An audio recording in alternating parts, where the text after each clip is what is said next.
you here. All right.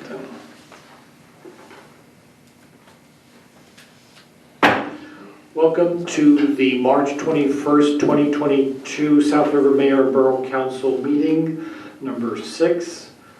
May I have the statement of notice of publication, Madam Clerk?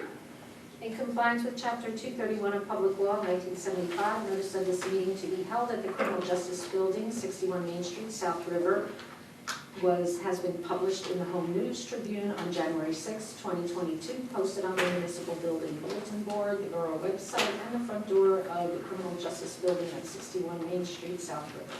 Thank you. May I have the roll call? Mayor Krenzel? Here. Councilwoman Ballas? Here. Councilman Gindi? Here. Councilman Gerchinsky? Here. Councilwoman Mira? Here. Councilman Olivera?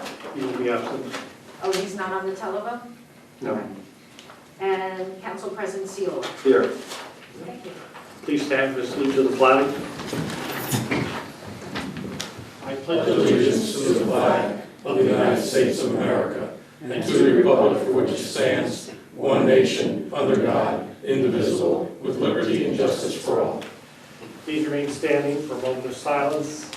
I ask that you remember in your thoughts and prayers the people of Ukraine and the war that is going on over there. Also, please remember the 3 million refugees. And if you can, please support those organizations that are trying to help those refugees.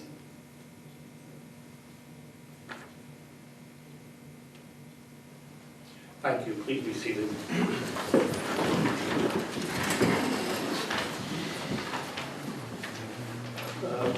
We're going to have an unusual proclamation in that this is also going to be a resolution. It designates the month of May as Bag Up New Jersey. I'm going to read this because it gives you a little bit of the history as to what is happening and that that's going to directly affect you. Whereas Public Law 202, Chapter 117, signed into law on November 4th, 2020, is the most progressive disposable bag law in the country with the goal of phasing out single-use plastic and paper bags and encouraging the use of reusable bags throughout New Jersey. And whereas New Jersey is working to reduce reliance on single-use products to ensure that future generations have a clean and healthy environment to live, work, and recreate in them. And whereas banning of or limiting the use of single-use plastic and paper carry-out bags is a significant step in this effort.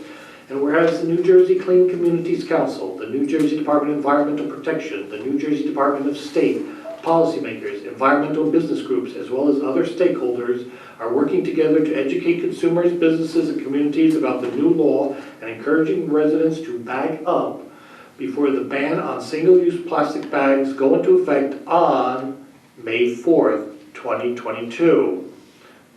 Fourth be with you. And whereas the comprehensive Bag Up New Jersey campaign will include educational programs, public media engagement, and reusable bag distribution programs throughout the state with an emphasis on underserved communities. And whereas the statewide public education campaign will provide residents, businesses, and visitors with information about the types of reusable and sustainable bags and containers that they may use and where to access these products. Now therefore be it resolved by the Borough of South River that it's critical to begin educating the public about this new law, and be it further resolved that one way to gain important recognition is to deem the month of May each year as Bag Up New Jersey month in the Borough of South River, as a further reminder that all residents should bring their own reusable bags to the store. And be it further resolved that a copy of this resolution shall be transmitted to the New Jersey Clean Communities Council and the New Jersey State League of Municipalities. Therefore, I ask that there be a motion to accept this resolution. Motion to accept it? Second. Motion has been made by Council President Seola, seconded by Mrs. Ballas. All in favor? Aye. All against? The ayes have it, and so therefore I will sign it, and Susan Minnick, our clerk, will sign it and send this out to the New Jersey Clean Communities Council, New Jersey State League Municipalities, and I believe that you're also going to be talking about this, Councilwoman Mara, later on. About that you can talk a little bit about what they have in Europe and how that this is not really something so foreign and difficult to do. Normally in the resolution, we use our executive sessions to be at the end of the meeting, except when we have somebody come to talk it over with us, and so therefore to save money, we're going to do the executive session now. So may I have a reading of the resolution? Resolution 2022-108B, authorizing entrance into executive session for property acquisition and possible litigation. May I have a motion? Motion. Second.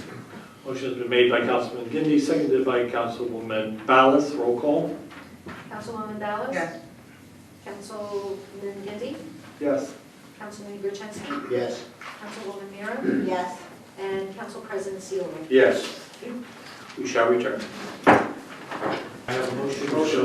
Second. Motion has been made by Mr. Gindi, seconded by Mrs. Ballas. All in favor? Aye. Against, the ayes have it. Thank you for your time. We were discussing major matters. Closed. We will now continue with our agenda.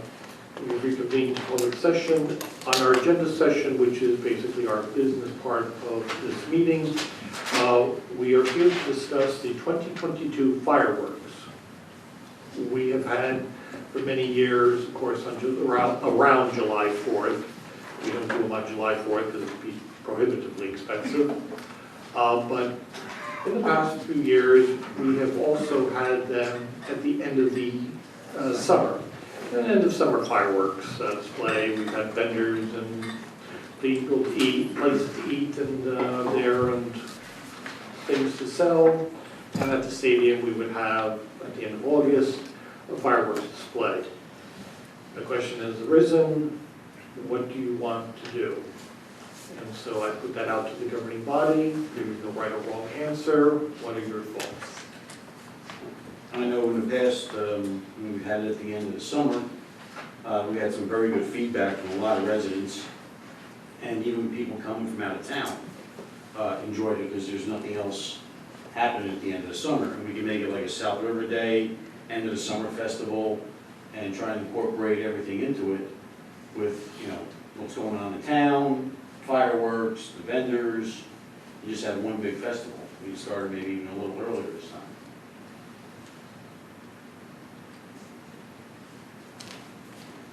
I like the end of summer better.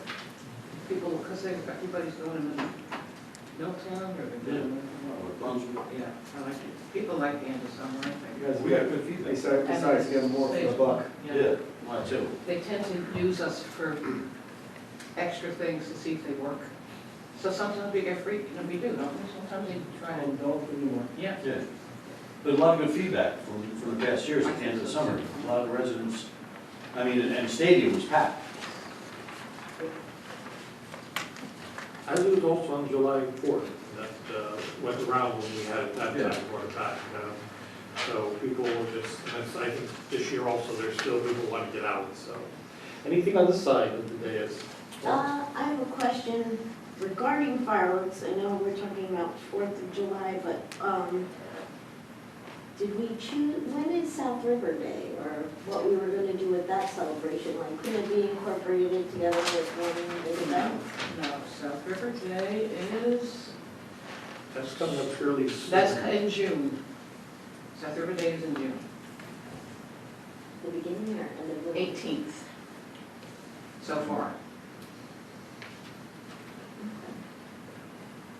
That's going to be the end of school session, right? No, school is like the 22nd. June? I mean, I always like 4th of July. You get the distinct impression, Right, right, yeah. London, see that it looks as though it'll be towards the end of the, sometime in August then. Okay.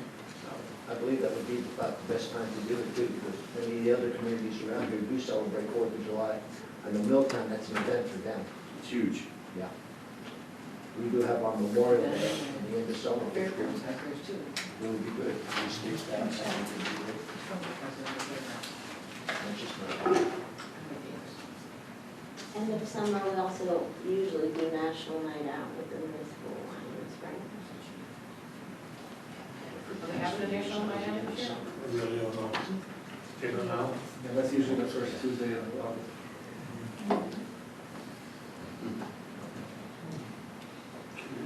Okay, step away for a moment from the agenda and ask Mr. Zenga if you could just talk to us about our next resolution. Introduction of the 2022 budget. I'm just going to give you some highlights. The borough is in compliance with both the appropriation cap law and the tax levy cap law with the state of New Jersey. There are no budget cuts in this budget. There are no change in rates to electric, water, and parking. All three utilities are self-liquidating, which means revenue was sufficient enough to cover operating, maintenance, and debt service costs. Starting with the electric utility, the battery storage project, as you see, is just about complete. In the next couple months, it should be online. But you'll see in the 2022 budget, like we explained prior, we have to pay for the contractor to monitor the battery for this year, and then next year, when the peaks are captured in the summer, we'll anticipate savings in 2023. The budget also includes an electric, a purchase of a digger truck, and a supervisor's vehicle, and then the electric utility continues to, with their light fixtures on Main over to Ferry Street. The water budget, we continue to include capital repairs in the water system to the treatment plant, water mains, fire hydrants, and in this budget has the purchase of a shed and tools and equipment for the water department. The borough is also going to look to do the water replacement program for the meters in 2022. And then finally, in the current fund, we still haven't made up from the pandemic in municipal court and interest and costs on taxes. Those revenues decreased $36,200 in 2021. Some revenues have come back, construction code has come back, and host community benefits, which is a large number for the borough, that has come back in 2021 also. We're told by the state to continue using the same state aid since 2010. There's been no change in the last 12 years. We are decreasing the reliance on electric. I know it's only $50,000, but we're continuing to go down $50,000 each year. On the expenditure side, there's a couple of pass-through charges from the state of New Jersey. Pension costs increased $46,832. Insurance costs went up $83,000. Sewer treatment costs went up $45,489. Those three total, and debt service went up $10,588. Those four total $185,909 on just those four lines alone. We're going to negotiate with all 7 unions this year. All the union contracts are up as of 12/31/22. So Art, myself, and the labor attorney are going to be negotiating 7 different union contracts. A couple other items in the budget we put. EDC went up to try to do a downtown business program. There's more money in the shade tree budget for tree removal and planting. And then this is what everyone usually waits to see. The average residential house in the borough at $291,589.06 will see an increase of $53.54 a year, $13.39 a quarter, and $4.46 a month with this budget as being introduced. Projects in the 2022 budget include continuing doing park improvements and purchase of police vehicles. Capital projects planned for this year, one you're already going to approve second reading tonight if you approve it, are road work, library HVAC system, police equipment and building improvements, DPW, vehicles and equipment, and fire equipment, and also sewer improvements. The budget's going to be, the budget hearing is scheduled for May 2nd. And lastly, I just want to thank the Budget Committee, Council President Sayula, Councilwoman Vallis, and Councilman Kuczynski and Art for all their help and work on the budget. And as always, if anyone has any questions, you know where to reach me, and if you want to go over anything. That's it. Now, this budget is going to be where? At the library? Town Hall and the library. Town Hall, library, and And also? 55 Reed Street. Okay, and online? And online, yes. And online, okay. Mhm. People are allowed to come during our meetings to ask questions about the budget, but the main hearing will be on May the 2nd. Correct. Any quick questions? We're just introducing it. Apparently, we're going to do this 2 resolutions, Madam Clerk. I'm sorry? There's 2 resolutions. Resolution to read the budget by title only, a resolution accepting the budget. Is that, yeah. By title only, yeah. Okay. Yeah, that's fine. Yeah, and you're going to do the resolution to introduce it. All right. So, Are we allowed to ask Mr. Mayor, Mr. Zinga, any questions now, or? sure. Does the budget still have a spot for a full-time construction official? No. The full-time construction official, money was moved around to hire another part-time code enforcement officer. to do stuff on the weekends or extra hours. Also more part-time inspectors to do more work, either weekends or more hours for them. Finally paid a construction official that hasn't been paid for a couple of years. So that money was rediverted to other areas. Okay, because I thought in December, we were saying that we were gonna put in the budget this year for a full-time construction official, and that didn't happen. Was I part of that? Oh, no, I'm just No, I asking, don't so know. that wasn't added in this No, year's so we're hoping, the goal is to have more part-time help, do more hours and more days. That was, I think, what the budget committee is deciding. Fluctuating hours. Yeah, Okay, so because when the residents came out in December, I they definitely were, wasn't here. That's good. they were asking for a full-time construction official, I'm sorry, because this wasn't working, and now we're saying that it will work.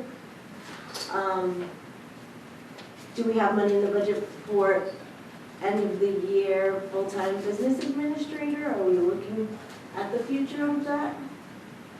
That's not my decision. No, I mean, the budget includes everyone who's hired at the borough right now. I know you said in the courts we had a deficit. They also have staff shortage right now, right? They didn't replace certain employees that have left. Correct.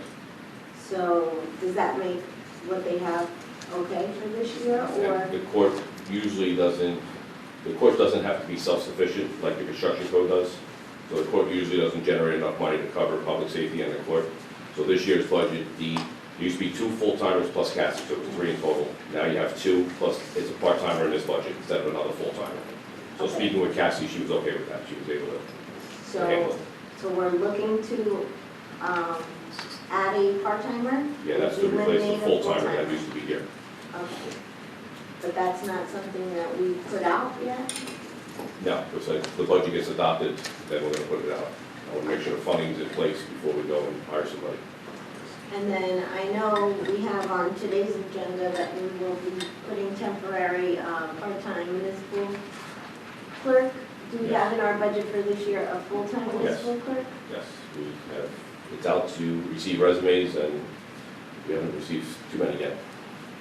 So we're still open, we hope to receive more. If you know anybody out there that's a qualified municipal clerk, please have them apply. Because I saw that we also have to appoint a part-time temporary deputy clerk. Yes. That's someone who's gonna help us. Sue has been gracious enough to help us and is gonna help us next weekend also, and then Sue is done.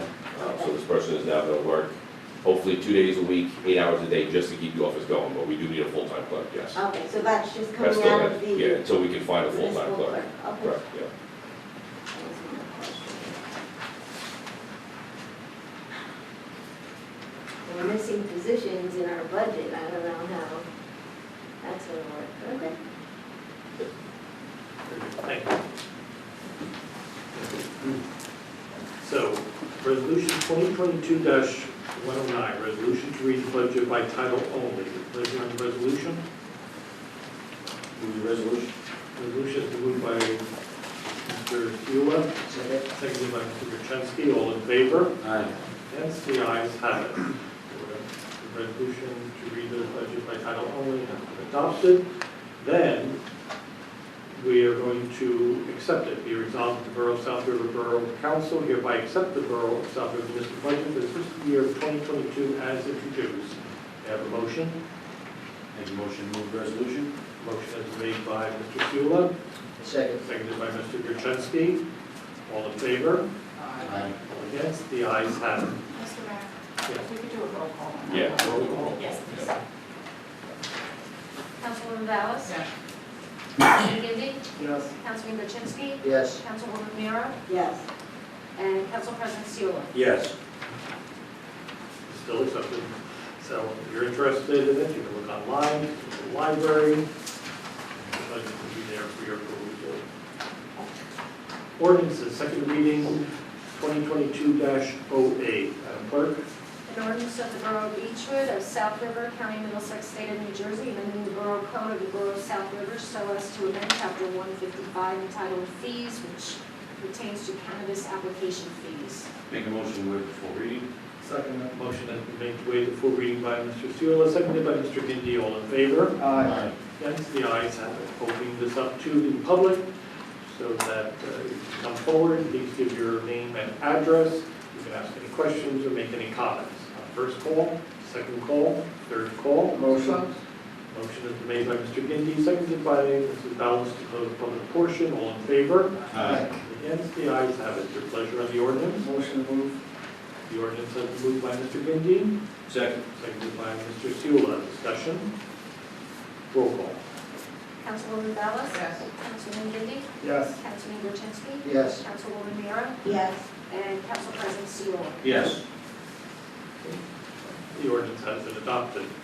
Ordinance 2022-09. Bond ordinance providing for various capital improvements and the acquisition of various capital equipment appropriating $1,110,000, therefore and authorizing the issuance of $619,500 bonds and notes to finance a portion of the cost thereof, authorized in and by the Borough of South River and the County of Middlesex, State of New Jersey. Make a motion to waive the full reading. Motion has been made to waive the full reading by Mr. Seula, Second. seconded by Mr. Gertenski. All in favor?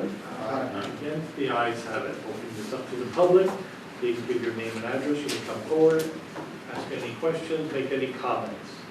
Just so that we're clear, Mr. Zenger, what is this for? This is for $800,000 of road work, which includes a $457,410 DOT grant, $235,000 for police equipment and upgrades, and then $75,000 for the library project for their HVAC system. First call, second call, third call. Motion to close. Motion to close by Mr. Gindi, Second. seconded by Mr. Gertenski. All in favor? Aye. Against, the ayes have it. Your pleasure on the ordinance. Motion to move. Ordinance has been moved by Mr. Gindi. Second. Excuse me, the ordinance has been moved by Mr. Gindi, seconded by Mr. Seula. Discussion? Roll call. Councilwoman Ballas? Yes. Councilman Gindi? Yes. Councilman Gertenski? Yes. Councilwoman Mira? Yes. Council President Seola? Yes. And the ordinance has been adopted. Ordinance 2022-10. An ordinance of the Borough of South River, County of Middlesex, State of New Jersey, amending the Borough Code of the Borough of South River so as to amend Chapter 193 entitled Vehicles and Traffic pertaining to Montgomery Street School Parking. Make a motion to waive the full reading. Second. Motion has been made to waive the full reading by Mr. Seula, seconded by Mr. Gertenski. All in favor? Aye. Against, the ayes have it.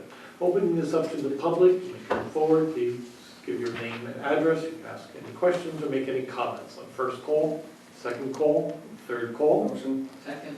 Motion has been made to close public portion by Mr. Gindi, seconded by Mrs. Ballas. All in favor? Aye. Against, the ayes have it. Your pleasure on the ordinance. Move the ordinance. The ordinance has been moved by Mr. Gindi, Second. seconded by Mr. Seula. Discussion? I have a quick question, Mr. Mayor. I saw that a portion of this ordinance was eliminated. Any explanation or crossed off? If I may explain, that's, sure, it was a duplicated thing. Chief requested to have it taken off. Am I correct, Chief? The ordinance has the lines through it. It was duplicated from the top, It's being rescinded, yeah. so it's just the top part. Just to eliminate that portion that we no longer want to make it a no parking or? It was like a duplicate, but each of them were worded weird, so We just Sergeant requested to take that off. Yeah. Okay. Clarify the reading. Okay. Now, where does this run to on Montgomery, from where From Johnson Place. to, all the way? Well, where the yellow lines are now, by the school. There's no parking in front of the school.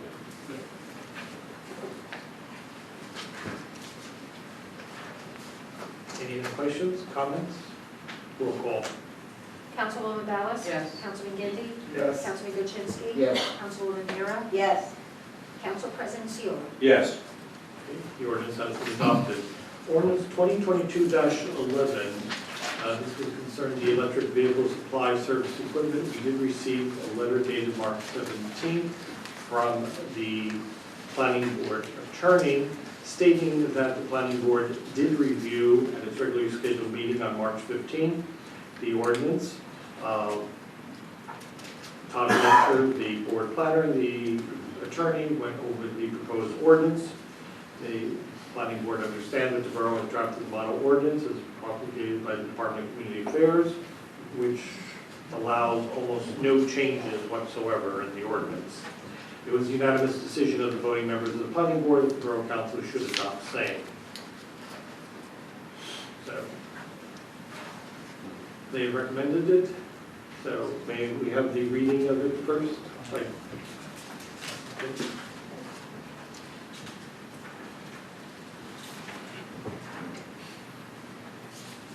An ordinance of the Borough of South River County, Middlesex State of New Jersey, amending the Borough Code of the Borough of South River so as to amend Chapter 350 entitled Zoning, whereas the zone ordinance sets forth procedures for the installation of electric vehicle supply/service. Make a motion, waive the full reading. Second. Motion has been made by Mr. Seula to waive the full reading, seconded by Mr. Gruchensky. All in favor? Aye. Yes, the ayes have it. You may come forward in the public to ask any questions or make any comments. Please give your name and address concerning this ordinance. First call, second call, third call. Motion. Second. Motion has been made to close by Mr. Gindi, seconded by Mr. Fallis. All in favor? Aye. Aye. All against? The ayes have it. Your pleasure on the ordinance. Motion to move the ordinance. The ordinance has been moved by Mr. Gindi, Second. seconded by Mr. Gruchensky. Discussion? Roll call. Councilwoman Ballas? Yes. Councilman Gindi? Yes. Councilman Gruchensky? Yes. Councilwoman Mira? Yes. Council President Seula? Yes. The ordinance has been adopted. We now move to ordinances, first reading by title only, ordinance 2022-12. An ordinance of the Borough of South River, County of Middlesex, State of New Jersey, amending the Borough Code of the Borough of South River so as to add Chapter 80 entitled Recreation Department of. I move that the council pass ordinance 2022-12 on its first reading by title only, and that the clerk be authorized to publish the same as required by law, with a second reading and public hearing to be held at 7 p.m. thereafter on April the 11th, 2022, by video conference via Zoom or in the council chambers of the Criminal Justice Building at 61 Main Street, South River, New Jersey. For the, Mr. Seula has moved the ordinance to be read by title only, seconded by Mr. Gindi. Roll call. Councilwoman Ballas? Yes. Councilman Gindi? Yes. Councilman Gruchensky? Yes. Councilwoman Mira? Yes. And Council President Seula? Yes. We will revisit this on April the 11th. Ordinance 2022-13. An ordinance of the Borough of South River, County of Middlesex, State of New Jersey, authorizing the acquisition of Block 152, Lot 16 from 6-8 of Union Street LLC in accordance with NJSA 40A:12-5, sections A1. I move that the council pass ordinance 2022-13 on its first reading by title only, and the clerk be authorized to publish the same as required by law, with a second reading and public hearing being held at a meeting at 7 p.m. on April the 11th, 2022, by video conference via Zoom or in the council chambers of the Criminal Justice Building at 61 Main Street, South River, New Jersey. Second. Motion to adopt on first reading by Mr. Seula, seconded by Mr. Gindi. Roll call. Councilwoman Ballas? Yes. Councilman Gindi? Yes. Councilman Gruchensky? Yes. Councilwoman Mira? Yes. And Council President Seula? Yes. You also review this again on April the 11th. Moving on to our reports, all last. Yes, Mr. Couch, who's been patiently waiting here. Sorry. Good evening, everybody. Starting with the roadway projects, the 2020-2021 projects are moving along. In your packet tonight is a proposed change order which adds 2 auto flushers for the water system, one on McClary Street, one on Alborn, and a modification to the water system as part of the Alborn Street project. Down by Snapper, when the road was open, the water system, the way it was configured is not the same as is shown on the map. There's some little additional work required to get that connected, and that is the request from the contractor there. The local aid program 2022 program, I think that's in the ordinance that you began with tonight. Substation, the contractor began replacing feeder lines in their sweeps. He got 3 of them done. In order to do the rest, there was a decision to move a cable onto a nearby pole to make it more accessible. That pole wasn't in the best of condition, so Mr. Fallon thought it'd be wise to replace that pole before that transfer took place. And once that is done, then the remaining work can be done. The well number 2, the building has been installed, the electrician completed their work, the electric utility made the connection to the building. The electrician can now finish his work, and then the well testing can begin. And we're also continuing our work on submitting the water allocation minor modification, which is required permit before the well can officially be used. Housing and Community Development, we submitted the project proposal to the borough, and that is in hand. Mr. Mayor, I think you got that email that they were looking for, and that was taken care of as well, right? So that should be in order. So I will answer whatever questions you have. Mr. Josh, if I may, Yes. with the groundwater problems we had the other day, Yes. was the contractor informed that he's not to touch fire hydrants anymore? They were informed, yes. I'll Okay. just say that. They were informed in the fall and knew it, and I'm not sure if there was change in personnel amongst the labor staff or something, but somebody seems to have taken that liberty. Our inspector, Nick, was bouncing around covering, they were doing storm sewer work and they were doing curb and sidewalk work for the individual residents, so he was bouncing around for all of that, back and forth. And he knows very well that that can't be done, and somewhere along the way, it did happen. Okay, so for future, could we do something maybe with the contractor, have him sign off on a separate piece of paper or whatever, stating that he not acknowledges that he's not to touch fire hydrants at all, unless, I think For it's changing a fire good hydrants? suggestion. We'll create a form, we'll run it past the borough administrator, and then during the pre-construction meeting, we can issue that, just like other forms in the contracts, and that is fine with me, absolutely. Great, thank you. Anyone else? Yeah. One other thing, Bruce, could we also let the contractors know that they can't leave their construction vehicles on the streets overnight? We had a couple residents complain that they were working on Raritan and Clayton Court. They left the truck parked in front of a resident, and the machinery they had in the bed of the truck was leaking diesel fuel. Okay? So we had the county hazmat team out here and stuff like that, so we just have to let them know that they're not allowed to leave any construction vehicles on, parked overnight on borough property or residential, anywhere. I will apprise them of that as well, and we'll make that part of future pre-construction meetings as well. Great, thank you. I was gonna say, they leave trucks on Alborn as well. Yeah, it's all over. We have to really reel that in, because I know a lot of the residents have been complaining about construction vehicles. This one just happened to be leaking diesel fuel from, and it wasn't the vehicle, it was the equipment they had in the back of the bed that was leaking. So the only question I would have for you then, if they bring out the milling machine or they bring out the paver and they're gonna continue Yeah, work. they the can. Yeah, that's something, Well, Councilwoman Merrill brings up a good point. I think we're talking about two different things.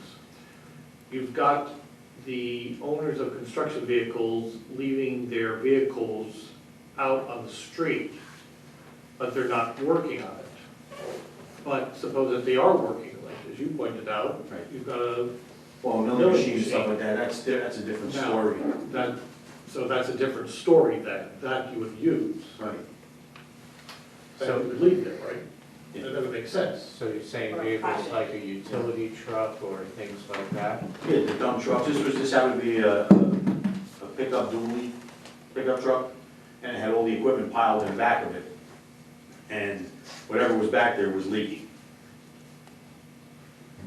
But I don't think it was necessarily It working wasn't on working on any. there, it was just parked there. It was just parked there. Right, it wasn't working on anything in South River. It was just a construction. Yeah, but anything, even with the But people that's working. with Bruce then. Bruce has nothing to do with it. Yeah, sorry, that's nothing. I thought Mr. Cement did. So if we just, Yeah. just Mention it to the contractor. mention it to the contractors Yeah. that we're going to be cracking Generally- down on this. Generally, I believe they're in contact with the police about the ability to leave materials and/or vehicles and what protective measures are needed. Right. So, but if I understand you correctly, if it's equipment to be utilized, continually utilized, and it's on a street that's going to be worked upon, then it's okay. But if it's just randomly placed somewhere else, around the corner, 2 blocks up or so, especially if it has any kind of hazardous fluids or something, then Yes. that would be of greater concern. It might have got just a basic idea. Yeah. All right, good, thank you. I just Thanks, wanted to Bruce. make sure we were agreeing to something, and then there's a paper out there, because that'll cost us a mint to take away and bring back. No. We don't want to have to do that for your sake. That is understandable. Bruce, I have a question for Yes. you. With well number 2, do we have like an estimated time frame when that will be I up think and it's running? every bit of 6 months away, and maybe as much as a year, and that is not due to construction. The next thing that will be done is well testing, but it's the permit, the modification permit for the new well, and they'll do the testing, but then it goes in the hands of the DEP, and if they need additional information, so that is what takes every bit as long as the actual well work does, but we can't do that until the well work is done. Okay, and then my other question was, Bruce, CME, I believe, did like a similar project of replacing the water mains in Highland Park. Are you aware of I that? did it all. It wasn't replacing, What it was was, cleaning and lining of water mains. I think that's what you mean, where we did everything from the railroad tracks south to the Raritan River. is that something that South River could do? Mayor contacted me about that today. We were talking about that, yes. It was something that was part of a bigger plan maybe 15 or 20 years ago, and the replacement work on the older areas down along the causeway was done where they were 4-inch mains. Back then, we didn't clean and line 4-inch mains, and I still don't favor that because from a firefighting perspective, even a good 4-inch main isn't going to deliver a lot in terms of a house fire. So we would replace them with larger mains, at least whatever the next largest main was that those 4-inch tied into. The borough was moving ahead nicely on the replacement projects, and then that kind of came to a halt. The cleaning and lining was certainly a part of that. As I said, the mayor and I spoke about that today. I spoke to Dave Samuel about that today because I think that is something that will really help. You have to keep in mind that while you're doing cleaning and lining, the water will still transport from wherever you're taking it, whether it's East Brunswick or the water treatment plant.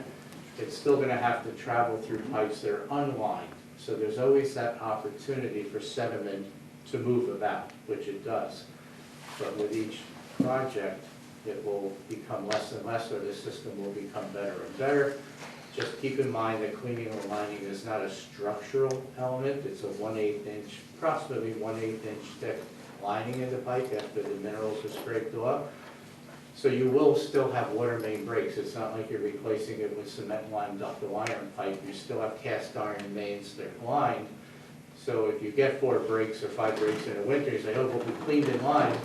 I just would want to be clear to you that it's not a structural element, but I did it in Lake Como in the last 5 years. I'd say 85 to 90% of the town, because they had a similar problem, so. And what is the time frame for like a project like that? Does that happen in sections? Does that happen, like, how do you go, where do you start on that? If it becomes an option? It does happen in sections, and we've done, I did a very large portion. I did the west side of, for instance, of Lake Como from Main Street over. We did a $400,000 change order onto a contract to add $400,000 more work, but regardless, it goes in sections, because what happens is you put bypass piping out along the curb line. Every house is connected with a special, looks like a garden hose, but it's a potable water garden hose, if you will, or hose, if you will, water meter comes out, that connection gets made, so everybody's operating off of water that's flowing through pipes along the curb line, which allows you to open up the pipes, scrape them clean, flush them out, line them, let that cement lining cure, and then put in new valves, hydrants, and elements like that. So it's done, and usually you don't start too much sooner than now to start laying out bypass because it can freeze, because the bypass is exposed, and if we got cold weather, it has the chance of freezing, or they'll leave it running.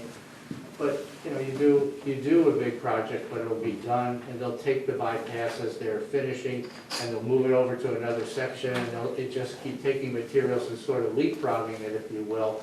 And usually by Thanksgiving, we try to be off the ground, so that, again, for the purposes of the cold.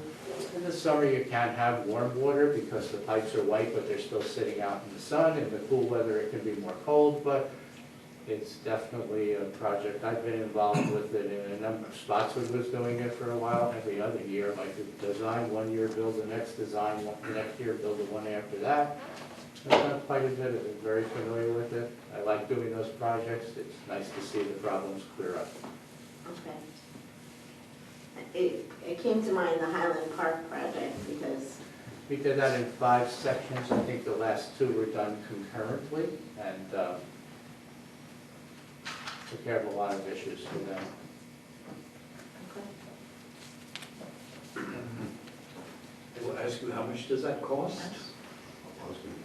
How much do we have? Well, no, I won't say that.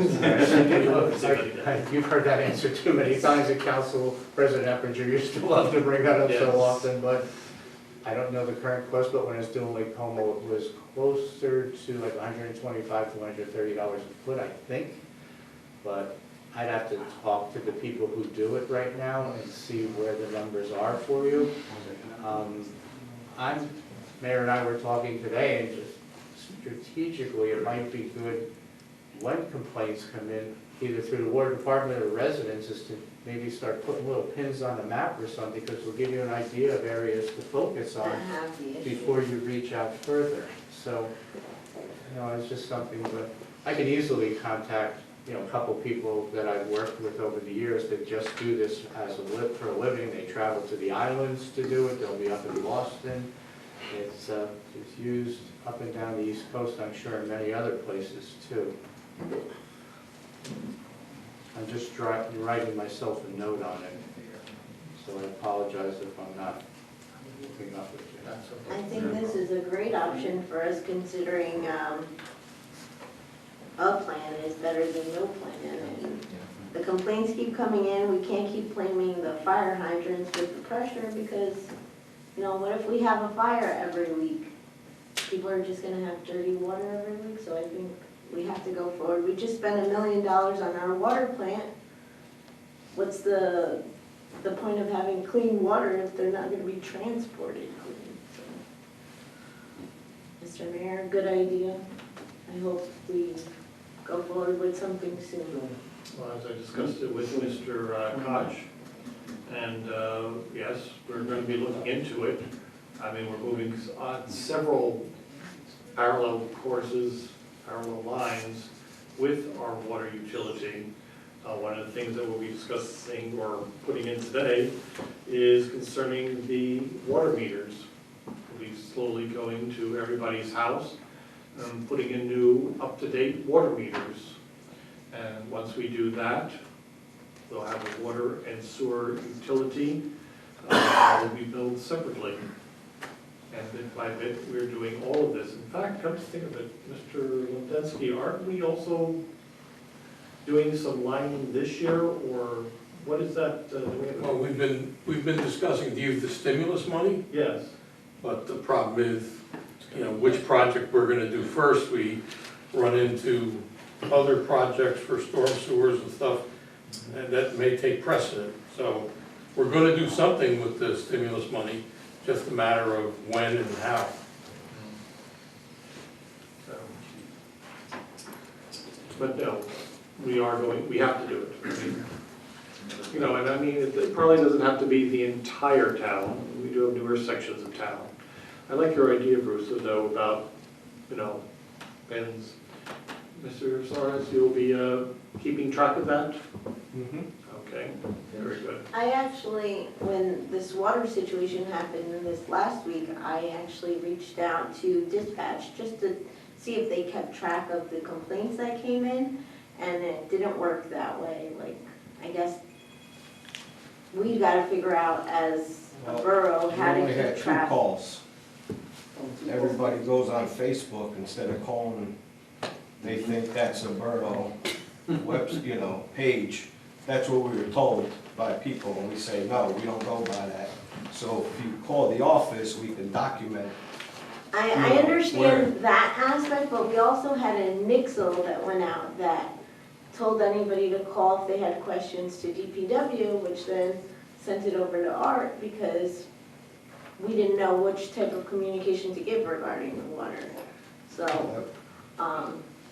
I get that we had some issues with the wording that went out of the nixle, but we need to be a little more clear as to who's going to be in charge with giving a response.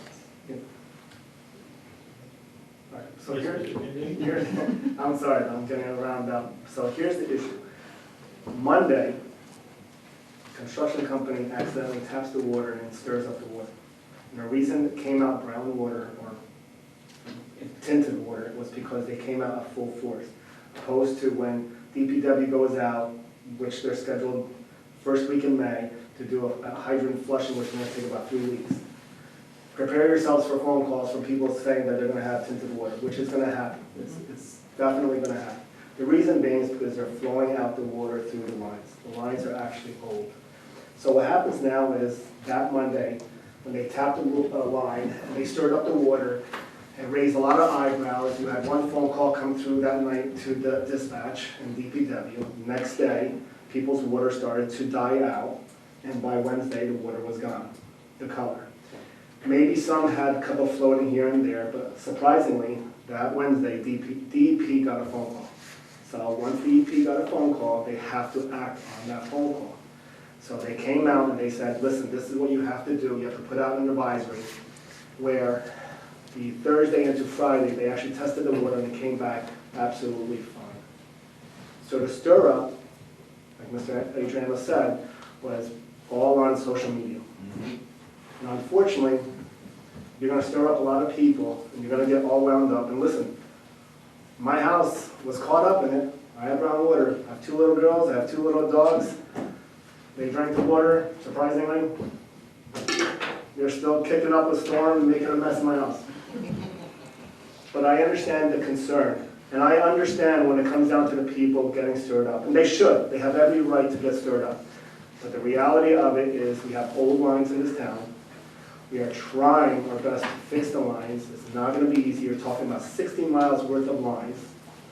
And the best way to get your, I guess, voice heard, call Adriano, call the DPW, call the dispatcher. Don't put it on social media. That way, if there is a problem, Age will send somebody out to actually test it one-on-one. That's all I have.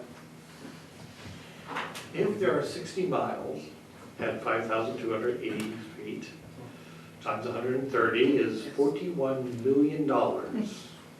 I would just mention, Mr. Mayor, the south end of town, the newer homes, all the Heritage Hills, and those are all cement lined up the iron pipe, so they're out of the mix. Many of them do a water main extension, so still a sizable number, Mr. Mayor, but that's what I'm saying, pick sections and work Yeah, through we it just- a little at a time. Is We better. have to start somewhere. And I feel like this was a conversation last year, it's a conversation this year. Our water's improved, we've improved our water plant, but we need to start looking at the infrastructure below if this keeps happening. You know, luckily, we don't have a fire every week, so we're not stirring up the fire hydrants, but this can happen, and So definitely could happen. Well, one of the Yeah. things, Yes. one of the things also that we're going to be doing is, I believe, Mr. Lundensky, that this year, we're not just going to let the water dribble out of the fire hydrants. We're going to actually scour them. In other words, go back to the way we used to do them, full blast. And probably we're doing this at night. Well, Yes, for 3 weeks. what we did do last year in May is we did night flushing and it was full bore flushing. We got a little more conservative in the fall, and did it during the day, and didn't do it as, we tried to do it not to disrupt things during the day. I guess it didn't succeed, because we hadn't done it for a couple of years while the plant was under, and there must be so much sediment that it's just gonna stir it up. You all received a letter from the consultant, and we're looking into his recommendations, Yes. and we're gonna come back with something on his recommendations to possibly reduce some of the problem. The last packet, page on our packet has the report from Agri. And what they want to do. I mean, the groundwater was localized to maybe 4-block area of where the hydrant was opened up. I mean, I even spoke to somebody who lived right next to the hydrant, above the hydrant. They had no groundwater. So it was just, everything in South River goes from Old Bridge Turnpike down to the river. And that's just a fact of life, that even when we have the flooding, Daly's Pond, I looked at it the other day, even at low tide, Daly's Pond is at high tide. So, we're working on it. All right. Anyone else, Bruce? I believe the whole water system is interconnected too, isn't it, Bruce? So you may have groundwater in some sections that might be stagnant until the next morning when people open their faucets and everything, and all of a sudden they discover it again. Yes, the sediment, due to the lower velocities in the Right. system, will settle overnight, but then when the velocities pick up through the pipes as people start to wake and shower and do their morning, whatever they do, the faster the velocities, the more the tendency is to start to stir up the sediment that's settled down overnight. But the way it's interconnected and everything too, it could happen in one location, it could happen in several blocks away. Sure.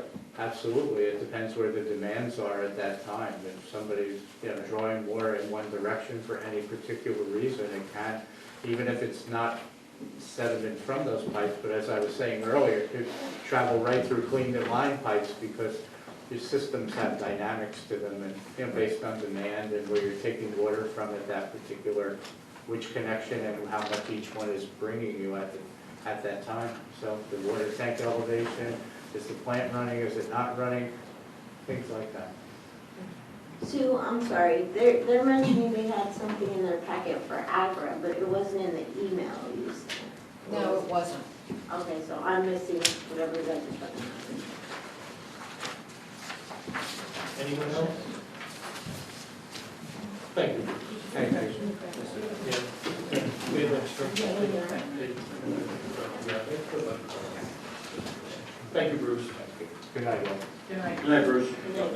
Everything's been discussed so far. You're okay, set, all right then. Mr. Soares? Yes, yes, Mayor.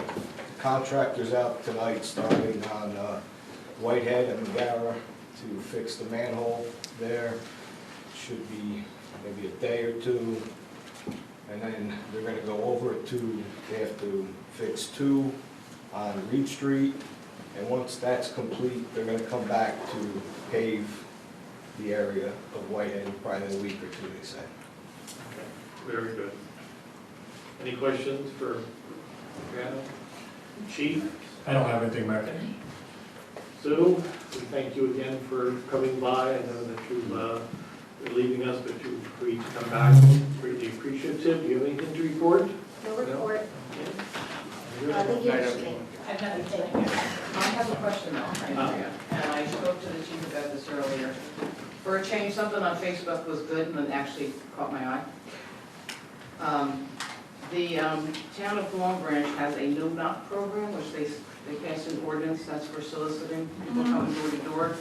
And what they do is they have people sign up online. In this town, it would have to be both, I think, online and in, because I know the seniors, or even me, signing up online would be a problem. What it does is when someone comes to town to take out, when they take out a license, or what, a permit to Permits. solicit town. Anyone who signs up for this would be put on that list to not go to their house. Plus, we would also issue an emblem or a label for the front of your house, so that people know, do not go there. It would then be enforced if, I guess, somebody wants to call, they would enforce with the police department. Would we have to do an ordinance, or can we just set up a program? No, you're gonna have to do it. Okay, so I will show you, it's the long, I don't know, I can't send it from. I'll send it to you. Because I know, Art, you got it, you Yeah, got it. the chief is working on it already with Lieutenant. Yeah, I called this morning, I got an answer by tonight, it was very quick, they were very quick. But if you can look into that, maybe we can bring that up at our next meeting and get it set up, because I think people are pretty tired of, if they really don't want somebody to come to their house, they shouldn't have to. I will talk to the chief tomorrow. Very good, thank you. Thanks.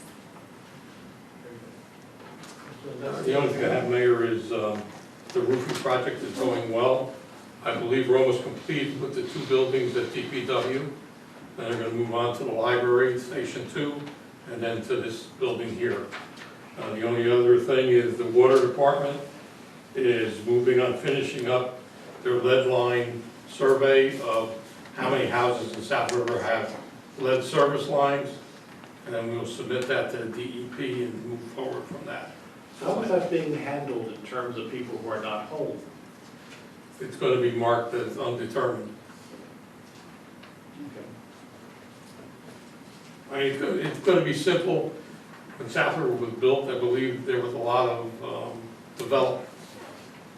So if they get to some of them and they have them, you're gonna have to believe that the rest of the houses have them. Like all the houses down by Kabursky's and all that, they're all PVC and they're not a problem.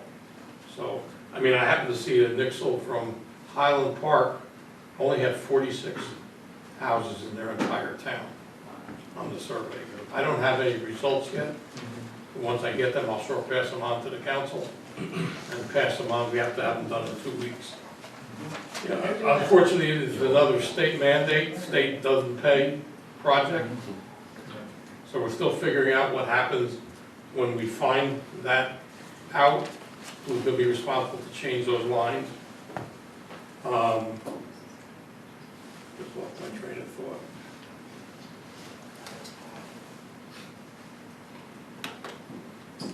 Mr. Londensky, what's the deadline for that, to finish? 2 weeks. 2 weeks? Where are they now? You know what section of I town? have to ask Adriana. We're about halfway done with the town. We've been going all over. We had some people actually call up and make appointments during the day. You know, they're saying, oh, we can't be there, but the next couple days, we're gonna be sending out about 3-4 guys, you know, try to get it done before the Just so deadline. people are aware, because just what I just said, some I people think, don't if answer their doors. If I'm not mistaken, I think we're gonna have to send out letters, Yeah. once we're done, to the residents that we couldn't get in the house eventually, and then, to schedule to get in the house and check the service, and then the borough will have up to 10 years, I think it's a 10-year, up to 10 years to replace these, lead lines.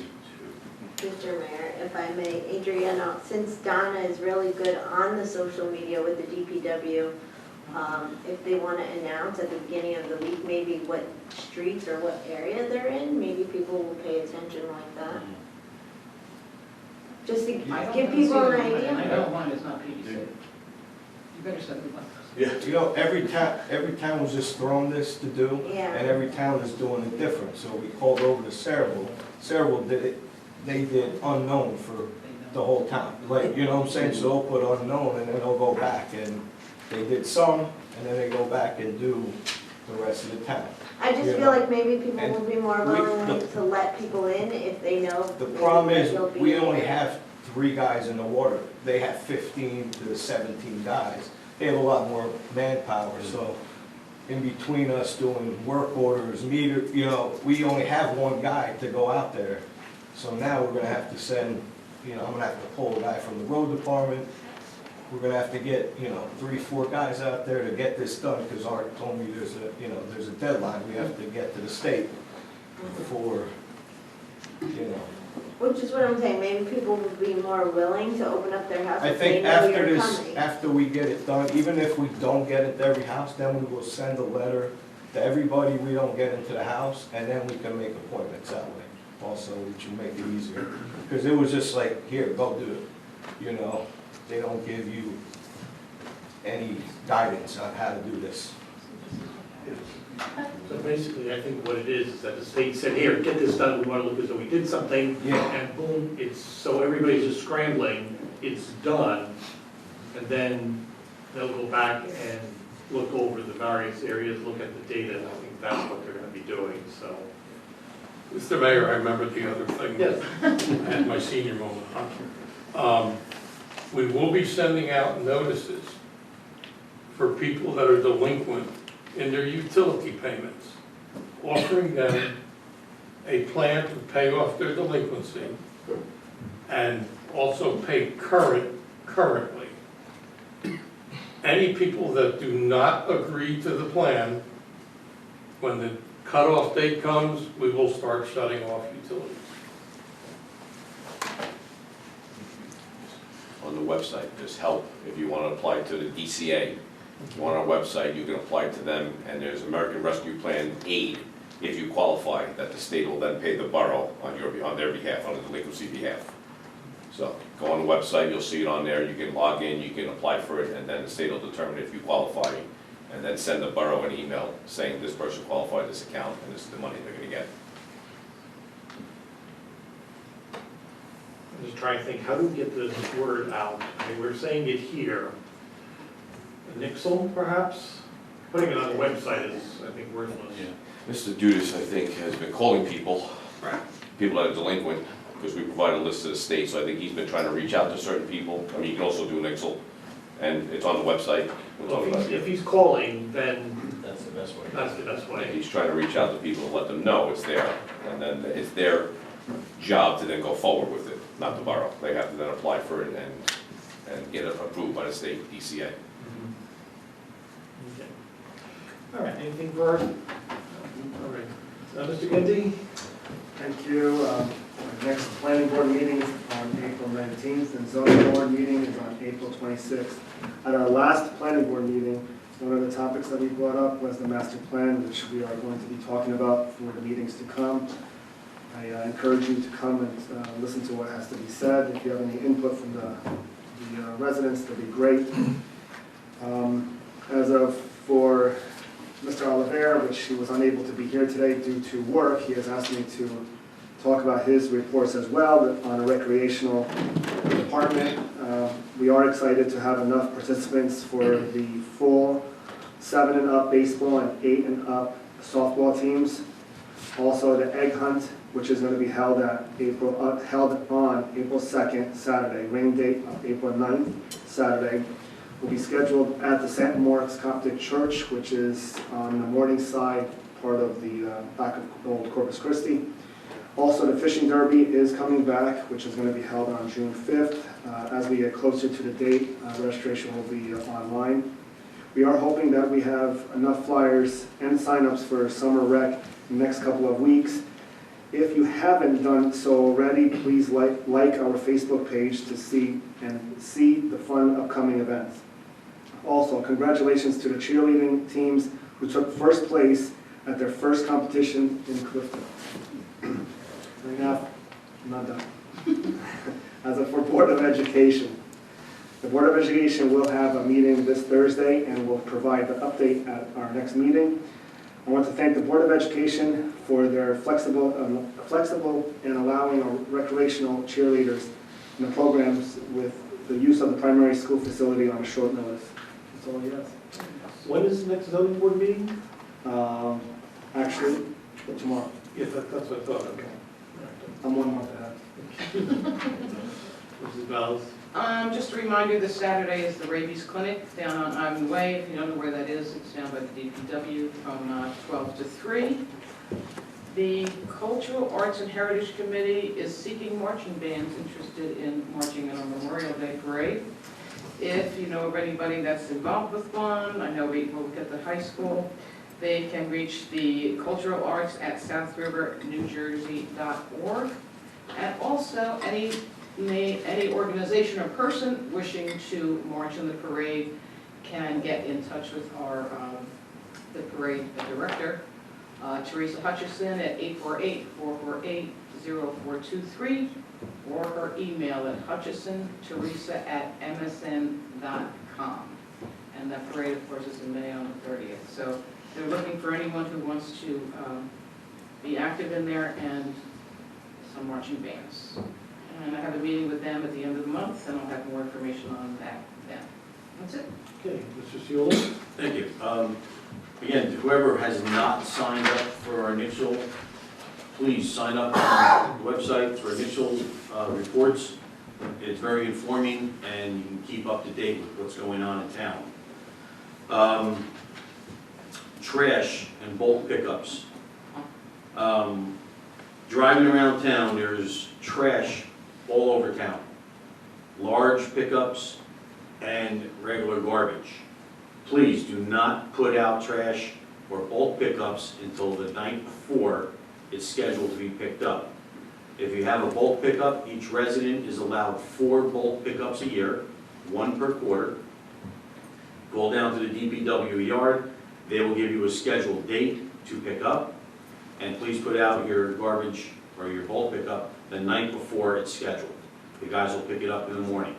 There's a lot of garbage all over town, and it just looks really bad for people coming through town to see all the stuff piled onto the curbs. The EDC meeting was postponed. The new date is now the 30th of March at 7 o'clock. Usually everybody meets at Raymar, and they have it there. Also, we're in the process of going through the procedures on forming a redevelopment agency.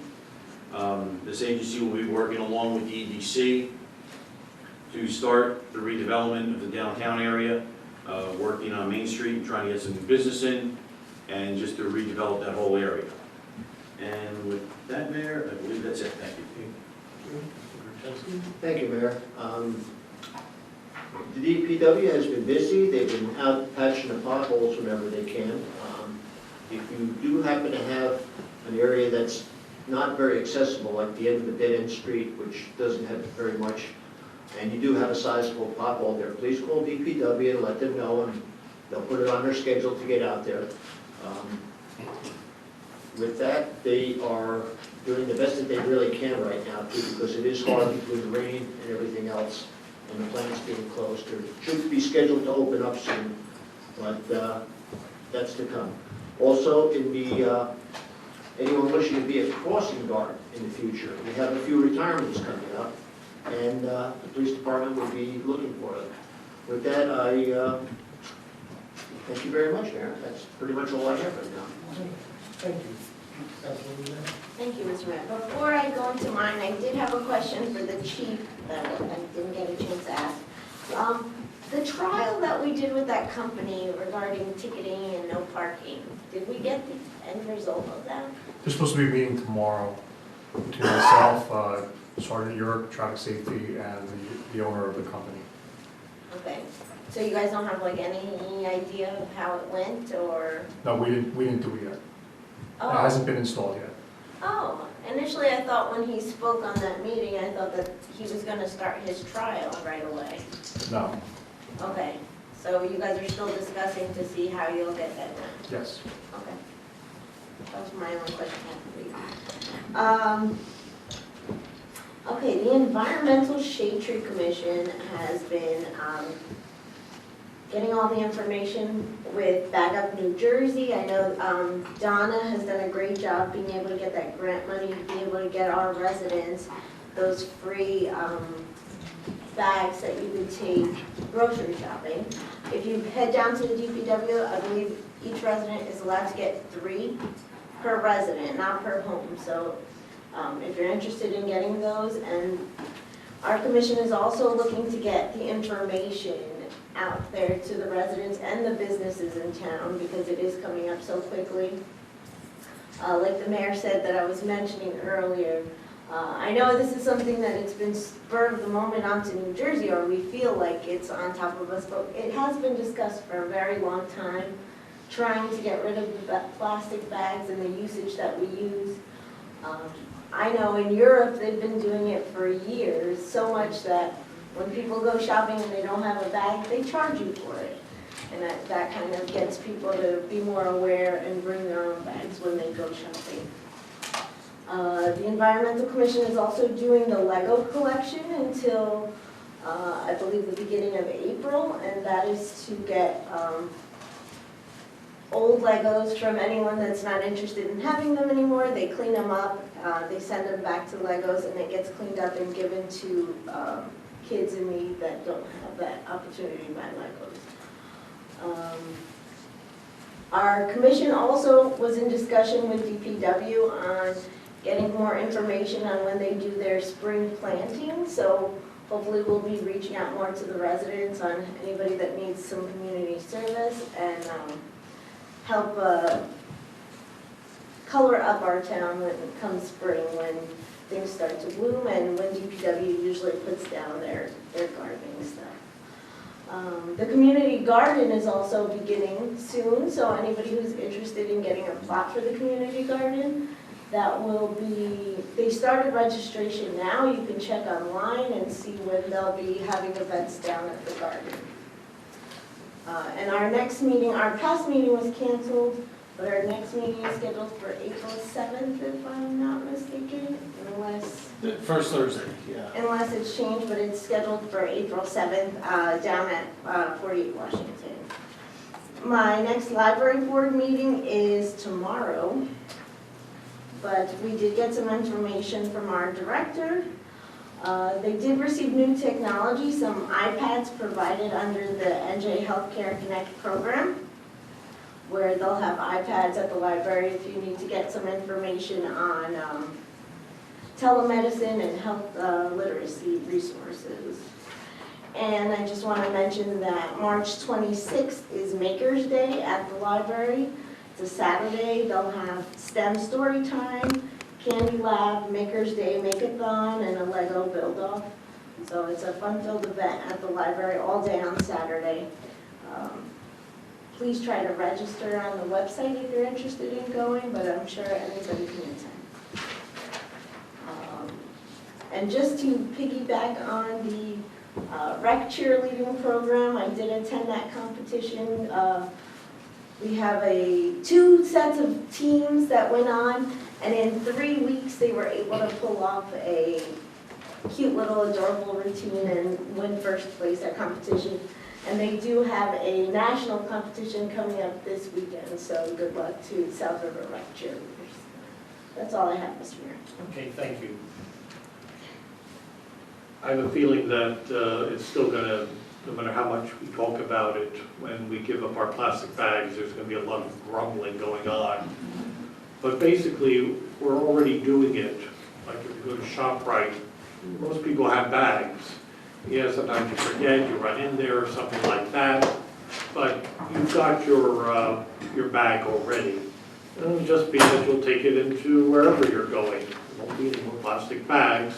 Europe, which does not have lots and lots of space, doesn't have lots and lots of landfills, and so they've been doing it for years, and we will get used to it. As we've been discussing up here, the town is getting junky. It's, people are just putting things out on the curb and just leaving them there. And oh yes, they'll eventually come and pick it up. I guess our sanitation people do a great job, but they can't take everything. It costs a lot of money to do that. And some of that should be in bulk pickup, not with the regular garbage. And if it continues, we're gonna start ticketing. We have no choice, we're gonna do that. We've been warning about the trucks. You've heard the discussion here. A lot of owners of the larger trucks just are ignoring the law. Your time is up. That's also going to be done. Finally, you've heard about the water. We're sorry that happened. It was not an emergency. It was an advisory. We sent out the advisory. Somebody noted on Facebook well, they sent out the next one after it all happened. Well, yes, because the DEP ordered us to do it. You know, state always on top of things. We've talked about taking steps. We're going to take steps to resolve the matter. We're going to be working on the, this year we're going to go again the full force of the flushing of the hydrants. That'll be happening. Of course, that'll cause people to be upset because it's going to have brown water in the morning. Well, it does happen. But we're going to be working on that so that the pipes will be scoured and cleaned up there, so that at least they'll be clean for a while. So we are on top of these things, and as been pointed out, we have been making strides, and there will be more strides that are going to have to be made as we slowly move towards a water and sewer utility upgrade. So that's all that I have. We're going to open this up now to the public. You'll have 10 minutes to comment. Any comments or questions that you may have, please give your name and address. Yes? I'll go first. Yes. Richard Byrne, 11 Bissett Place. So I wanted to talk about the delinquent utilities. The state, as part of the pandemic, required all utilities to provide the list of delinquent accounts to the DCA, where they made a self-mailer, which I helped work on at the DCA where I work. It's basically sending anybody who's delinquent a QR code where it brings you to a DCA page where it has links to all sorts of assistance programs that people can use to help bring their utilities back up to date. And part of the pandemic, they relaxed some of the requirements. So people who might not think you'd be eligible actually are eligible. So it doesn't hurt to look at that if you got that letter in the mail. I don't know, did they do municipal? Did they ask for your delinquent accounts for municipal utilities? Yes. They did, okay, so then all I saw was the whole data file coming in,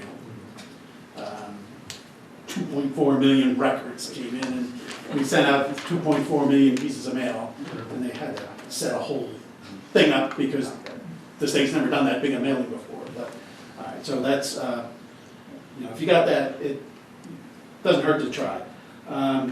With the discolored water, my water's good. I live on off of Whitehead by Kukowski Park, and apparently I'm close enough to the main that goes down Whitehead Avenue that, I usually don't have problem. On hydrant flushing days, I get like a slight brown, and that historic water usage day in 2019 is the only time I've ever seen it. But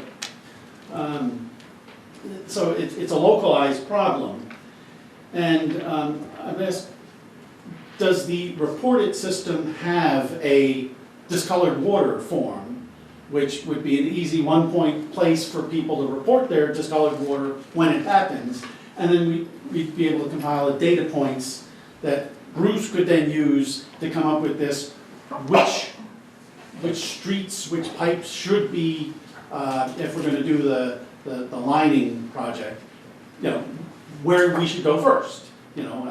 So if that's an easy thing you can add to report it, and we can start gathering the data that gives us the opportunity to plan. Adriana, would you have Donna look into that? Reported is generally report a problem and you want the borough to fix it, and not that we don't want the borough to fix this, but more as a data collection tool. Right. For the future. Now, what happened the other day was a contractor doing some sort of work opened a hydrant, and it caused all sorts of havoc as the sediment was stirred up. Do we have a hydrant use section in the borough code? And if we do, does it do things like require flow restrictors? And is that something that might be a good thing to have a permit requirement? before you touch that hydrant, you have to go and get the permit, and here are the terms, and perhaps we should have fines for people who do this without getting a permit. No one is allowed to use the fire hydrants. We don't do that like in New York. Oh, yeah, I remember contractors demolishing houses, just hooked up a hose and was wetting down, and that caused a problem. There are meter readers for the hydrants when companies use Can them. I answer? That stopped once they were coming in to demo the Sandy houses. We told them no longer they had to bring in water trucks. So that's the they use water trucks now, they come in with water trucks. It's actually in the DEP bid spec that you are not allowed to use Southborough water for dust control, period. I didn't know, if, I'm building on my house, or I'm demolishing my own house, and whether or not I have to truck the water in, I guess, if I'm in. You're the person who's So- gonna be doing that, I mean, you're gonna be demolishing your house now. Yeah, all right. I guess that's all I have. Thank you. Okay, thank you, sir. Anyone else?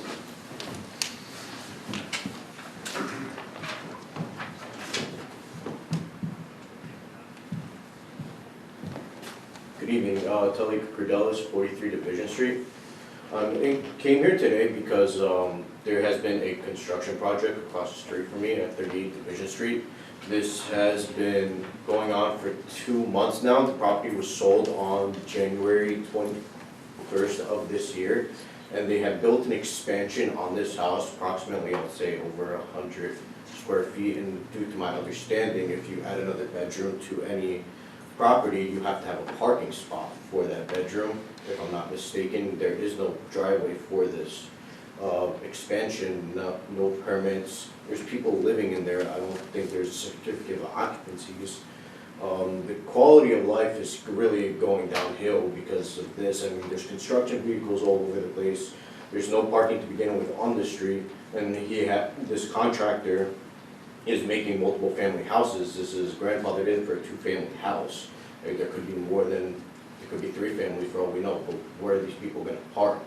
Now, we have called code enforcement to check the permits. They said there are no permits. They sent the inspectors there. They go there and then they just leave. Construction is still going on. It hasn't been shut down. And I feel like I'm just getting the runaround. That's why I'm here tonight. And there's just nothing that has been done regarding this. So Sally, 38 Division, you said, right? Yes. All right, I will look into exactly this project. As a fuel for your construction vehicles parked out in the street overnight, it's up to the resident to actually call the PD. Okay. They'll send a patrol car out, and they'll take the person. All right. And there is an actual ordinance out there. The problem is not that, it's the fact that when they come with their construction vehicles, there's no parking there. They're parked basically on a sidewalk, if Yes, memory that serves is. me. Yeah. Well, if I may, Mr. Mayor, we have the construction official here. What is the status of this Yeah. project? Thank you. When we did speak to these individuals, the first time we went and checked it, and they were correct that there was some work being done that would require a zoning review permit. And we brought the contractor in and informed them to stop. If the contractor doesn't live in the house, the only plans we can accept by law are those done by an architect. So we informed them he has to get an architect to submit plans. We went out there again today, and the only work they're doing is work that doesn't require a permit. Roofing work, siding work. They're not doing any inside, they're stopped. So that's all we can do. The individual came in, he admitted that he was doing some work, and I told him, you have to stop, he did. He's only doing work, as you know, in New Jersey, they stopped requiring permits for roofing and siding. He is allowed to do what he's doing. The dropper went out there today as soon as I received another call from these individuals, and came back to me before I left this afternoon and told me they were only doing roofing and siding work. No, if this is the house, it's on the, as you're going toward Whitehead, it's on the left-hand side, right? Yeah, it's on the White left-hand House. side of the street. They added a whole floor. Yeah. I have pictures if you want to see. Yeah, they added a whole floor. I remember because when we had that I windstorm, understand that. So I put a stop on that. but he's still Can't working. do any more work, they're not doing any more work. Mr. Dropper, the building inspector, went there today, and the only work they were doing today was siding and roofing work. There's a stop on the interior work. Okay, but how can we allow for them to continue to do siding on a project that has not been approved? And we still have to give a zoning permit for roofing and siding, don't we? Doing siding on the existing house, roofing on the existing house, does not require a permit. What about Don't the we addition that require- you put on that didn't have a permit? And don't we require a zoning permit, not a regular, I know we. For roofing and siding, no. No? There's no setback requirements for roofing and siding. There is setback requirements for additions or dormers, Isn't that they are in their same allowable height. If they aren't expanding past the building's setbacks, then it's the envelope. I mean, people can actually come in with a lot that is the proper size in an R75 or R100. If they have a perfect application, they can get their permits without having to go for variances. It's very rare, but we have gotten some. But this, if they're going up, as long as they're in the envelope, meeting the setbacks, people are adding a bedroom, they're making it through a dormer or something, it's still in the envelope of the property and doesn't require a zoning variance. So are we saying that the proper permits were sent in, or are we still waiting? No, They have not? the individual has to get an architect to prepare them. Okay. So now you can't do that in a day. I met with him on, I believe it was Friday. I told him he stopped, and that he has to, because he's not living there, get an architect to give me an as-built plus a plan of what the finish would look like, and then we proceed from there, whether or not he needs a variance, whether or not he needs anything to do before he can get a permit. So he builds up. No, hold on. He builds up. He doesn't have to get a permit for a roof. He puts a roof over the new part of the house. Right. If you build up and you're within, and I think the R75 and R100s are still 30 feet, 2.5 stories, if you stay within that, your zoning application would be approved. You have to apply for a zoning application also, but if the zoning application is approved, then you move on to the building permit. If he does anything else, Well, one question, if they add bedrooms, do you need a parking spot? good question. I'd like an answer. It's a good question. I have to discuss that with the planner and So, see if it's There's a form. an existing grandfathered two-family house without a driveway, you're telling me. yes, but there is an Can he expansion going on. expand and put in an extra bedroom? It's a good question. I don't have all the answers, I have to research it. Mr. Levensky, do you have his telephone number? I do have, Okay. Call him up with the answer. yep, And still, if they're parked there overnight, call police headquarters, Okay. and they'll send a patrol car down. Because they're not allowed to be parked on the street overnight. Okay. If you receive a notice of a variance and everything too, that will be your opportunity to challenge the project, all right? Definitely like to have They're not a, allowed to park on the sidewalk either. I Yeah. think that was an issue as well. They were parking on the sidewalk. And now I know where it is, because in the morning, when I go down Division, they were parked 2 trucks on the sidewalk. and one more thing, this is completely unrelated, but there's a lot of speeding that goes down Division Street, and All right, so like, a kid could run out and get hit, and like, I was thinking maybe a speed hump somewhere. chief, if we put out. I don't want to answer for the police chief, but South River started a program to make four-way stops Yeah. So we're looking at different streets in town. We had to stop because of the cold weather, because we couldn't paint lines and stuff. I'll send it over to traffic safety, I'm sure the chief will. Maybe we put a stop sign in the halfway down where there's an intersection. You know, they like to do it. There's no intersection, Oh, there's no. no four-way It's just like- stop on Division. If you have a complaint about speed, if you have a complaint about speeding, call the police department. Yeah. The problem is that majority of speeders are people that live in town. So people just got, sometimes they have to police themselves and not speed down a 25 mile per hour zone. But if you have a speeder on your street, you reach out to us and we will set up an enforcement detail on your street. We'll very gladly do it wherever we have to do it in town.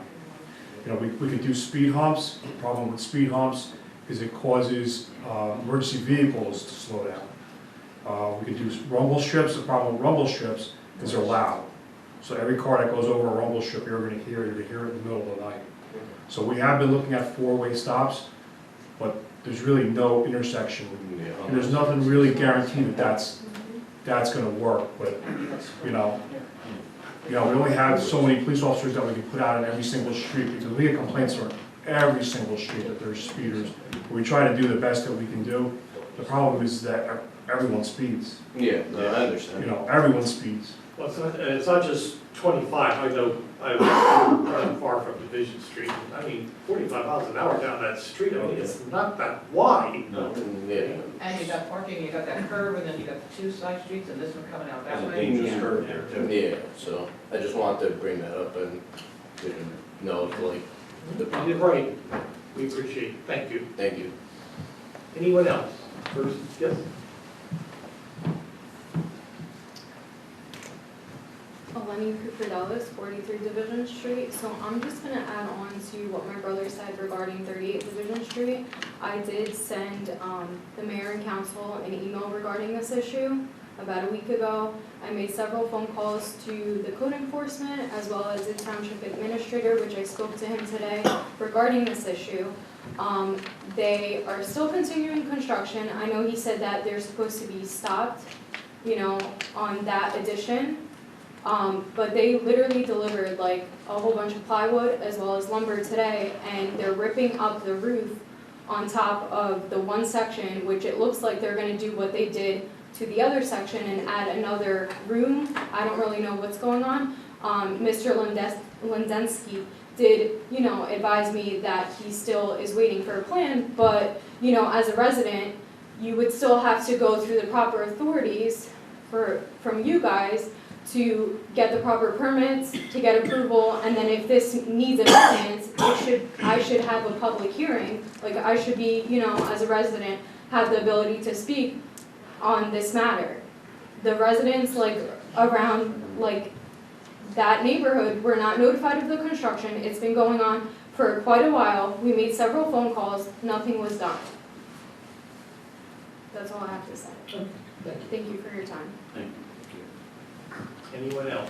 First call, second call, third call. Motion to close? Motion closed by Mr. Gindi, seconded by Mr. Seula. All in favor? Against? The ayes have it.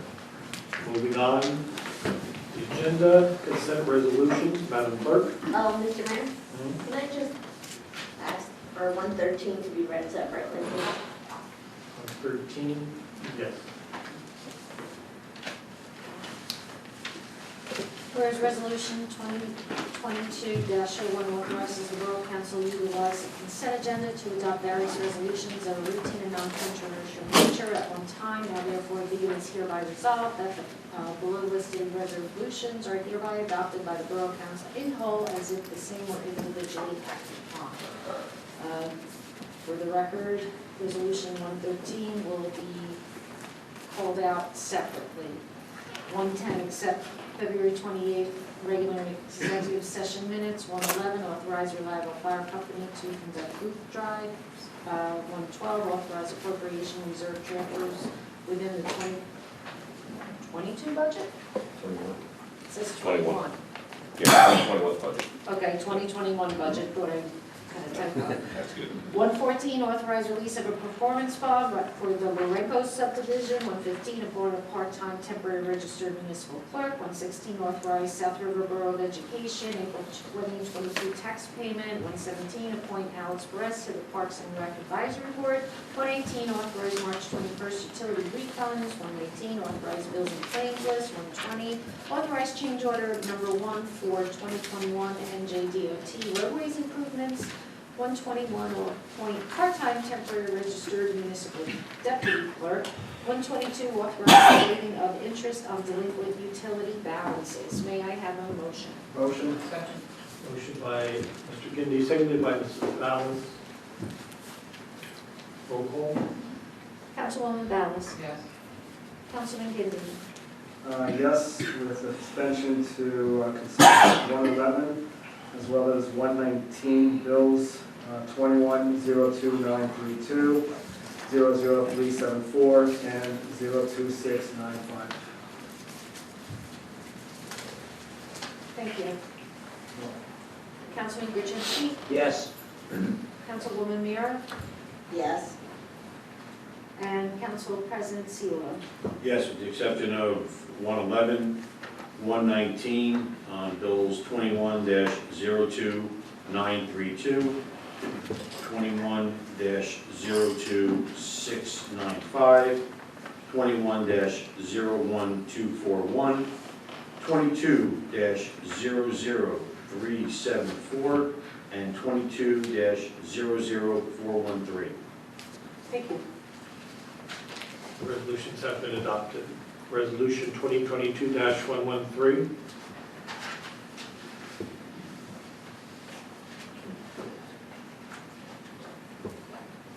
You want to read or accept Gotta it? read it. I just have a quick question about it. Do we have to accept it first? Well, you have to read it, you know, then somebody's going to waive the full reading.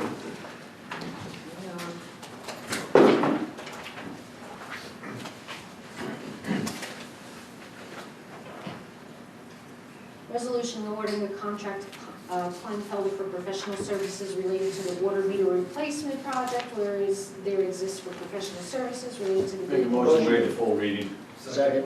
Motion has been made by Mr. Seula to waive the full reading, seconded by Mr. Gertenski. All in favor? Aye. Yes, the ayes have it. Now there's a motion to adopt. Mr. Gertenski has moved it, Second. seconded by Mr. Gindi. Now, So my question is, I'm going to assume that this was what you guys had decided a while back to start with the program of putting the water meters like on the grid, like the electric? Put them outside, and we had to stop because of, COVID. Yes, but it's, Yeah. I'm just curious about it. Is this gonna be the same project like the electric? Everything's gonna be on the grid, so then we'll no longer need water meter readers and everything will be not estimated? Yes. That where Yes. this is going? Yes, It will yes. leave a lot Yes. of reading problems, yes. yes, it will be the Just like same. electric. It may be a different system. So We it's may not not the be same able company? to use the same electric system. Once it's in place, the borough has the option, we can come up with a different system. We could do monthly water bills, which would give us a better control, and it could be on the same bill as your electric. Is it the same company as the electric? No. No. Elster, this is, well, it's gonna go out to bid, anyone can win it, so we'll see who wins it, but Elster does electric, they're not in the water business, so it'll most likely be a different company. A different company, okay. But it'll be remote read, just like electric. Okay, I'm only asking because I knew it was discussed, but I don't think I was on when you guys discussed all this, so I'm just wanting to get some information regarding it. Is this just going out to bid and then afterwards we would discuss? I thought previously Mr. Eppinger had stated that you guys were gonna do like a test area first. Is that what this is, or? Yes, this is the test. No. This is to go out to bid for the At whole one town. time, we were planning to do a test, then COVID got in the way, but we couldn't go enter the homes, Okay, so we were just gonna go forward with the project. Correct. This project has been on the books since 2003. 2003, and it's time to do it. Okay. This will make it much better. We'll be able to do better leak detection. If we see something, the system will alert us that something is using more water than normal. It's just time to be done. Now, this company is just for their professional services, they're not gonna actually do the work, or? Right, it's the professional services and the inspection of the project. Okay, so they're not the company that's gonna do the work? No, you're gonna have to approve the company who wins the bid. Okay. You'll have to approve that. I thought the amount on this was wrong or something. It would be great if you did the whole town for this much money, this would be great. Well, that's why I'm asking these questions, I mean, it's on the agenda, but. No, he's gonna do the bid specs, he's gonna do all the documents, and then we'll go out to bid, and then the council will have to approve the winning bidder at that time. We have to see if funding's available. We have funding in place now, but we don't know what the bid's gonna come in at. And this contractor, this company that you're awarding the bid tonight, that was the company that did our hydraulic modeling for the DEP when we were required to. And they brought it to our attention about a year and a half ago. Why aren't we doing this? They've done it in numerous towns, been very successful with it. So we. Very educated, Yeah. this company. They're very Okay, good. and then my last question is, I know that there have been several people that are waiting for the adapter for the meters to be read on the outside. And I know it's been back ordered for forever, but if we're doing this, do we know like a time frame? Should these people still invest their money on their outside readers? Or should they wait until they're getting a new one? That's We don't know, we don't have the time frame for any of this stuff. Yeah, right now, some of the indications we're getting about the supply chain is not good. So we're hoping that it loosens up. East Brunswick is doing the same type of a project, and they ordered their meters and got a 12-month delivery. So we want to start the project now. Yes. And then if, I don't want residents to invest their money on the outside meter reader and get that installed, 6 months from now, and then we have our new meters to install. it's That's why I'm tough just to know asking. the time frame of any of this stuff right now. We Okay. hear a lot of things, and we can only go over here last. Okay, that was my only reason to read this separately. Anyone else? Okay, roll call. Councilwoman Ballas? Yes. Councilman Giddy? Yes. Councilman Gertenski? Yes. Councilwoman Mira? Yes. And Council President Seula? Yes.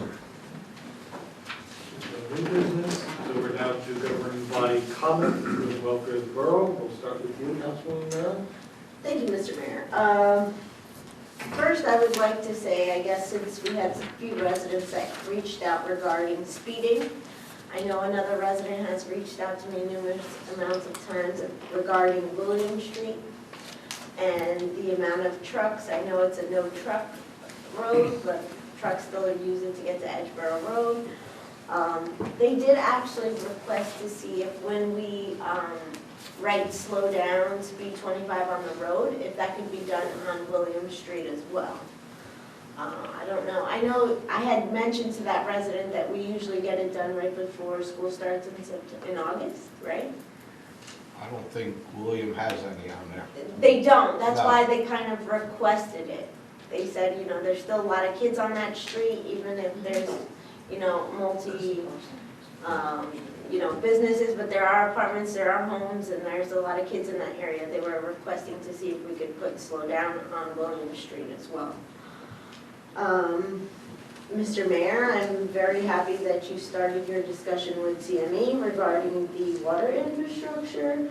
I know with all of the issues we had last week, residents reached out to their assemblymen, and I did have a conversation with Assemblyman Sterling Stanley. He expressed that he did receive concerns from residents as well. He did also state that when he was in East Brunswick had a company come and assess the areas that were most likely needed to be replaced. But I do feel like the option that you discussed today is also a good one, but we have to stop talking about it and actually do something. It's becoming more common, and people aren't happy that they're paying for the water that they can't use. hopefully, this isn't just another discussion, and we will go forward with something soon. The budget came out. I hope all of our residents go out and review it. I am a bit disappointed that we don't have certain employee positions in our budget. I feel like in December, when our residents and our companies, local companies, came out and discussed and expressed the need of a full-time construction official, that is where we were going. And I think a lot of people are going to be disappointed. I think we start talking about the master plan and our downtown and how we want to improve our Main Street, and we are not giving our developers and our residents the tools they need to get that done. And having a full-time construction official is definitely one of them. So I'd like to say our clerk has always sent us the list of our mercantile licenses. I did see that this year we did have about 7 new mercantile licenses. And out of those 7, only 1 was for Main Street. So we do often forget that our business district is not just on Main Street, and that companies are coming in, whether they're mostly small, but I hope we can support all of them. And we do see that we need more of the local businesses coming to our Main Street. But that comes with all of the things of development and getting new work done. I hope everybody takes a minute and checks the budget for that. I would also like to mention, I'm very happy, Mr. Mayor, that you have a new appointment for Parks and Rec. But I'm still going to say once again, there is a vacancy on the library board, and you have a resident that's interested in being a part of it, and you are not, I guess, content with that. But there are people that want to get involved, and please recognize that sometimes it's just about improving the community that we're in and not about a party. Our next meeting is until April, and that's all I have. I hope everybody has do we meet before Easter? Yes, we do. Okay, so then I hope people enjoy the good weather that we've been having, and go stay local and go to our parks if you can when it's not wet, and enjoy the weather. That's all I have, Mr. Mayor. Thank you, Mr. Buczynski. Thank you, Mayor. First off, today was the first full day of spring, and I wish everybody a very happy spring. The weather is breaking. We're going to be out there doing yard work and what have you. Just asking everyone to be considerate of your neighbors. Don't go running a lawnmower at 6 o'clock in the morning, because your next door neighbor may not appreciate it too much. Also be aware that with the warm weather comes a lot of children, and they've been cooped up all winter long, and with the pandemic, they're going to be out there playing. They may step out between the cars, so be especially insightful as far as where you're driving and how you're driving, especially in the residential neighborhoods, especially downtown. People will stack up from behind parked cars before you know it. 25 miles an hour seems awfully fast, and especially when somebody just steps out, you only have a matter of a split second to react. With that, I thank you, Mayor. Okay, thank you, Mr. Gindi. Thank you. Like I said earlier in the meeting, we will be doing a fire hydrant flushing starting May 2nd. It's going to go on for 3 weeks. I know that everybody complains. I do too. Just bear with it. There's a reason for it. Upcoming events, Junior Police Academy will be starting up in June 27th. It's going to go to July 1st. It's for the grades 6th, 7th, and 8th graders. I know registration will come up pretty soon. I'm happy to see that Tony Sixera and the Future Stars have actually taken up quite a few of the fields. So the program is up and running. If you have any kids that are interested in actually being a soccer player or learning, come out. And most of all, and I know this is all over the place, lock your cars. They are breaking into your cars when you least expect it. This is happening everywhere, including where neighboring towns, so I'm telling you right now, lock your cars. Other than that, stay safe. That's all I got. Thank you. Mrs. Bell? Now to piggyback on yours, fortunately, my neighborhood they alerted each other. We had, I called it the lurker.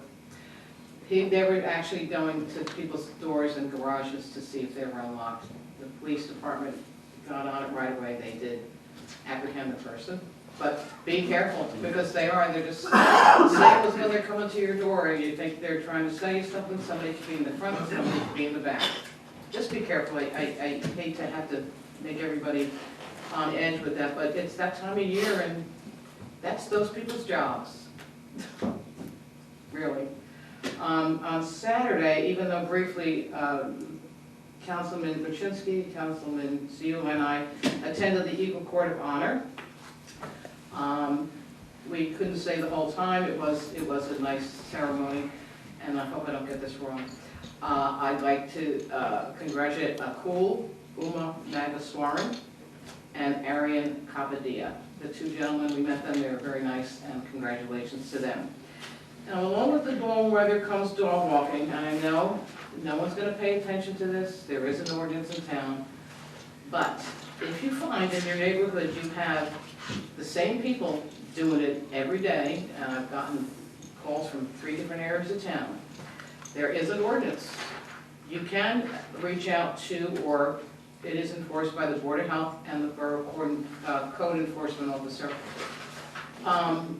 It's not only on people's lawns, it's by the schools, it's on the hills.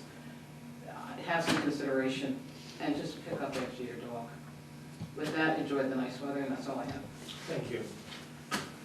Seelman? Thank you. Just to reiterate what I mentioned before about your trash and your bulk pickups, please call down to the DPW, get an appointment for the pickup, and put it out the night before. And as one of our residents also said too, about speeding in town, please be very careful. Kids are out, they're walking on the sidewalks, they're playing in the streets, there's parks. Division Street, they were complaining about the speeding there. Please, be careful. There are children out playing all over. Down there, that's all I have. Okay, thank you. I'll just simply wish to our Muslim brothers and sisters a blessed Ramadan. Is there anything else to come before us? Because I think we've had a very good meeting. We've discussed many major issues that are concerning the citizens, and they've been informed as to what is happening. So, if there's nothing else to come before us, may I have a motion to adjourn? Motion by Mr. Kindi, seconded by Mr. Buczynski. All in favor? Aye. All against? The ayes have it. We'll see you on April the 11th. Thank you. Adjourned.